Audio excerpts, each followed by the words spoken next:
In the tapestry of human experience, we often find ourselves entangled in a web of attachments. We cling to possessions, relationships, and ideas, as if our very existence depends on them. This clinging, however, is a source of suffering. It binds us to the illusion of permanence in a world that is in constant flux. True freedom, as many spiritual traditions teach, lies in the art of letting go. Letting go is not about becoming indifferent or apathetic. It is not about withdrawing from the world or renouncing our responsibilities. It is instead a gentle release, a surrendering to the flow of life. It is about finding peace and contentment in the present moment, without grasping onto what was or worrying about what might be.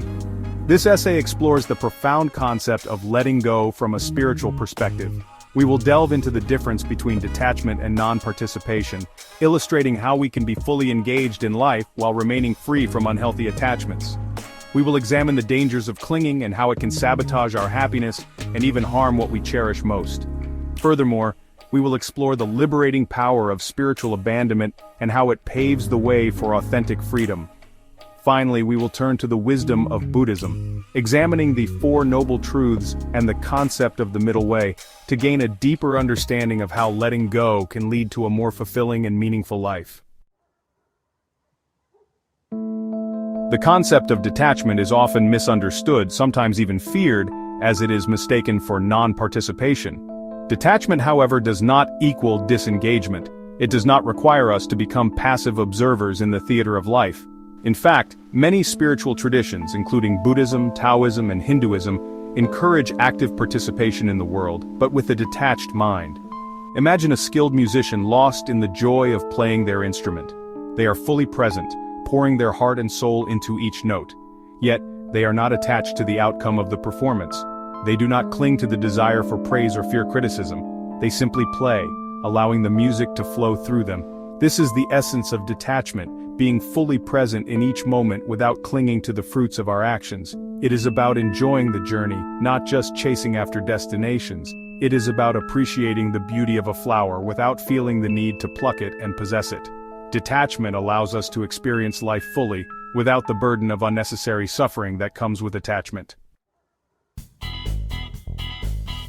We cling to things because we believe they bring us happiness, security, or a sense of identity. We hold on to relationships, possessions, and beliefs, fearing that without them, we would be incomplete. This clinging, however, is rooted in a fundamental misunderstanding of the nature of reality. Imagine a young child, overjoyed to have found a beautiful butterfly. She traps it in her hands, squeezing it tightly, desperate to keep it close. Her intentions are pure. She wants to cherish the butterfly, to possess its beauty, yet, in her very act of clinging, she crushes the delicate wings, destroying the very thing she sought to possess. This poignant example illustrates the paradoxical nature of attachment. Our clinging, even with the best of intentions, can smother and destroy that which we cherish. When we cling to relationships, we become possessive, suffocating our loved ones with our need for control. When we cling to possessions, we become slaves to our desires, forever seeking the next thing to fill the void within. Embracing the transient nature of reality. The root of our suffering lies in our resistance to the impermanent nature of reality. We crave permanence in a world where everything is in constant flux. The seasons change, relationships evolve, and even our own bodies and minds are in a continuous state of transformation. To let go is to accept the impermanence of all things. It is to embrace the ebb and flow of life, recognizing that change is the only constant. This does not mean that we cannot find joy or meaning in the midst of impermanence. In fact, it is in the very act of letting go that we open ourselves up to a deeper experience of life. When we let go of our attachment to permanence, we begin to appreciate the beauty of each passing moment. We can savor the sweetness of a ripe mango, knowing that its season is fleeting. We can cherish the time spent with loved ones, understanding that relationships, like all things, are subject to change. In the words of the Buddha, everything that has a beginning has an ending. Make your peace with that, and all will be well. Spiritual abandonment, a path to liberation. The term abandonment often carries negative connotations, conjuring up images of neglect, recklessness, or despair. However, in the realm of spirituality, abandonment takes on a profoundly different meaning. Spiritual abandonment is a form of radical trust, a surrender to a power greater than ourselves. It is akin to the leap of faith a trapeze artist takes when letting go of one swing, trusting that they will be caught by another. This is not a reckless act, but one born out of deep faith and understanding of the laws that govern their art. Similarly, spiritual abandonment is not about giving up on life, but about surrendering our ego's need for control, allowing ourselves to be guided by a wisdom beyond our limited understanding. This concept is beautifully illustrated in the life and teachings of spiritual masters throughout history. From the Christian mystics who spoke of abandonment to divine providence, to the Sufi poets who sang of surrendering to the beloved, the message remains the same.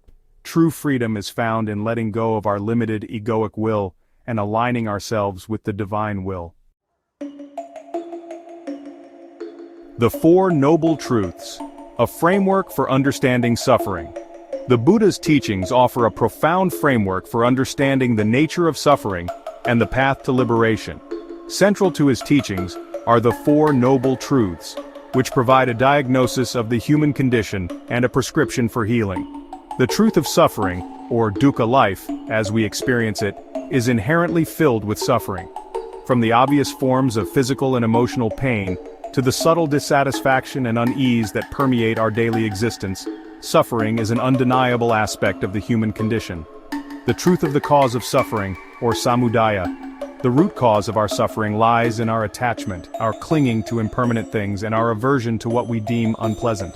This craving and aversion create a cycle of dissatisfaction and suffering. The truth of the cessation of suffering, or nirodha.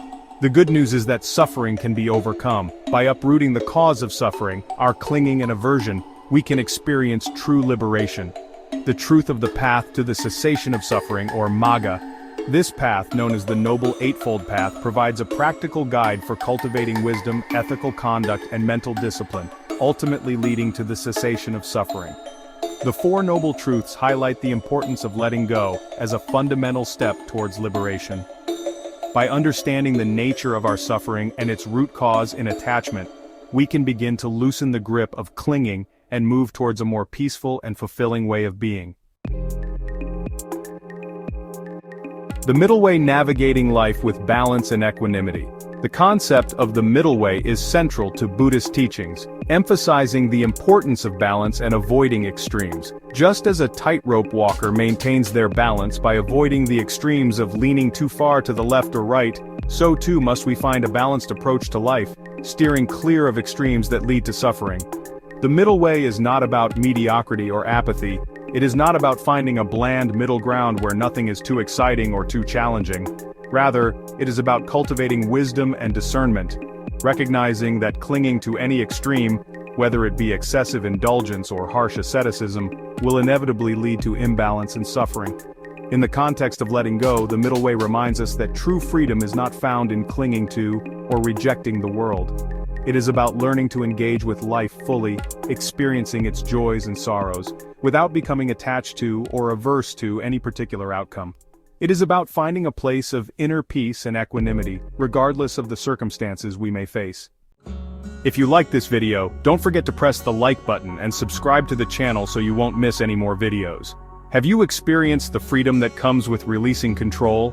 Share your thoughts in the comments below, and let's discuss how we can all embrace this art more fully.